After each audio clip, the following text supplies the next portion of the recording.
I want to say something briefly about what happened in Jacksonville, Florida on Saturday. And it is very easy to feel despair, right? When we continue to hear about these horrible events. Our country is so sick at the moment. It is so sick with racism. It is so sick with hatred. And then it is on top of that heavily armed with weapons that should not be in the hands of any civilian, right? And any sane person knows that. But what I do want to say, lest we fall into despair, is I want to remind you all that the possibility of this happening on Saturday, the fact that this could happen, is the result of policy choices. This is the result of laws that lawmakers have passed. And for a long, long time, we have tolerated lawmakers who have passed laws to enable something like Saturday to happen. We have no common sense gun laws. We have a market flooded with weapons of war. And we have an entire political party that is not just forgiving racism and racist talk, they're encouraging it. And they are forbidding the study of systemic racism in our country, which is probably at the root of just about everything that we do or say or hear.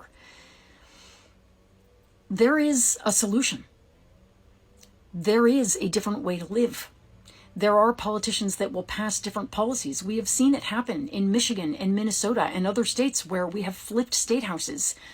Have you seen how quickly Democrats have come together and passed common sense gun laws and passed laws to protect marginalized communities? Not to mention the laws to protect unions and to clean the environment up. And it is possible to live another way.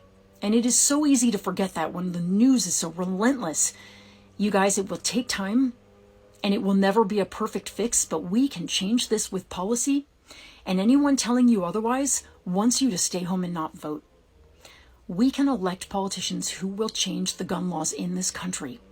We can elect and continue to re-elect politicians like Joe Biden who are working their asses off for unity and progress. That is something we can do, so we are not powerless. And if you are someone who is staying home from voting, or voting for third-party politicians who can't win, or voting for Republicans, ask yourself, do I want to keep living in a country of carnage where none of us are free?